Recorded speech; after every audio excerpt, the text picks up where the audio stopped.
وراثت کی بات، آج کل وراثت میں بہنوں کو حصہ،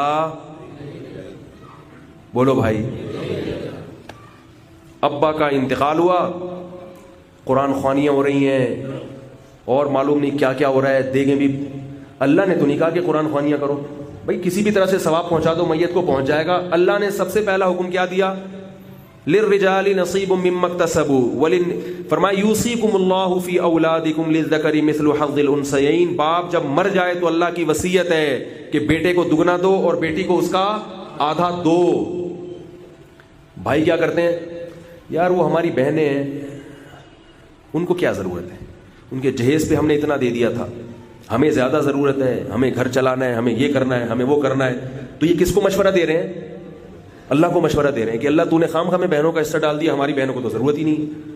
بھائی اللہ نے یہ نہیں کہا کہ بہن کو ضرورت ہے تو دو، ضرورت نہیں ہے تو نہیں دو۔ اللہ نے کہا کہ بہن کو دینا پڑے گا۔ ایک بہن کو 1 کروڑ کا جہیز دیا ہو اور ایک کو کچھ بھی نہ دیا ہو، دونوں کا حصہ برابر ہے،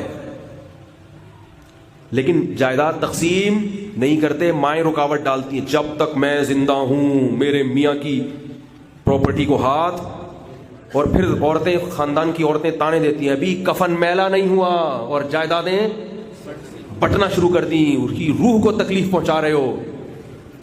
یہ ڈائلاگ ہیں، یہ آپ کا اخپل اسلام ہے، ٹھیک ہے نا، یہ غیرت اخپل ہے۔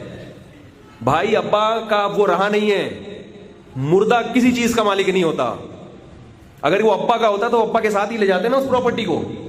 اللہ نے کہا جب آنکھ بند ہوئی تو ابا کی جتنی چیزیں ہیں 8واں حصہ بیوہ کا ہو گیا، 6واں حصہ ابا کے ماں باپ کا ہو گیا، اور باقی کس کا ہو گیا؟ بیٹے کا ہو گیا دگنا، بیٹی کا ہو گیا آدھا۔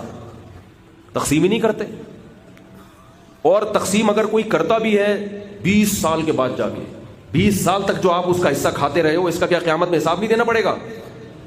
فوراً تقسیم کیا کرو۔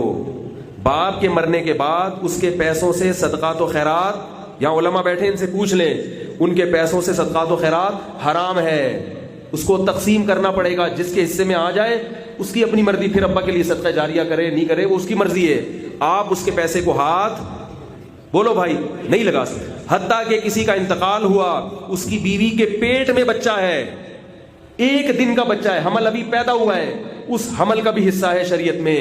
وہ جب پیدا ہوگا، لڑکا ہوگا تو دگنا، لڑکی ہوگی تو آدھا حصہ اس کا محفوظ رکھا جائے گا۔ قرآن کہہ رہا ہے کہ ان الذین یاکلون اموال الیتامی ظلما انما یاکلون فی بطونہم نارا، جو بچہ پیدا ہوا اور اس کا باپ مر گیا ہے اور اس کے بھائیوں نے اس کی وراثت کھا لی، اللہ فرماتے ہیں یہ جہنم کی آگ کے انگارے کھا رہے ہیں، آگ کے انگارے کھا رہے ہیں۔ پھر اللہ نے کہا اتنی حفاظت کرو کہ بچہ جب بلوغت کی دہلیز پہ قدم رکھے تو فرمایا ابھی ناسمجھ ہے، اس کو اس کا مال اس کے حوالے مت کرو، ضائع نہ کر دے کہیں۔ وَلَا تُؤْتُوا السُّفَهَاءَ أَمْوَالَكُمُ الَّتِي جَعَلَ اللَّهُ لَكُمْ قِيَامًا، فرمایا ابھی صرف اس کے پیسے سے اس پر مناسب طریقے سے خرچ کرو، یہاں تک کہ جب یہ سمجھدار ہو جائے، پیسے کے فائدے نقصانات جاننے لگے، پھر سارا پیسہ اس کے حوالے کرو۔ لیکن بڑا بھائی یہاں جو جتنے بڑے بھائی بیٹھے ہیں ان کے علاوہ کی بات کر رہا ہوں، بڑے بھائی کیا کرتے ہیں، تو چھوٹا ہے، میں ہوں نا، میری دکان ہے نا، بس میں کروں گا نا، ترسا کے بڈھے ہو جاتے ہیں، پھر جا کے تھوڑے تھوڑے کر کے توڑ کے دیتے رہتے ہیں۔ اور علماء نے لکھا ہے کہ 25 سال آخری عمر ہے سمجھداری کی، کیونکہ ایسے لوگ بھی علماء سے سن لیا کہ چھوٹا بھائی نہ سمجھے تو اس کو نہ دو جب تک سمجھدار نہ ہو جائے۔ وہ چھوٹا 60 سال کا ہو گیا مگر بڑا بھائی کہتا ہے ابھی سمجھدار، اس لیے فقہاء نے بیان کیا کہ 25 سال انتہائی عمر ہے، 25 سال کے بعد آپ کو اس کا مال اس کے حوالے کرنا پڑے گا، چاہے وہ سمجھدار ہو یا نہ ہو، نہیں دیتے مال۔ تو بھائی یہ اللہ کے احکام ہیں اور یہ بالکل صحیح احکام ہیں۔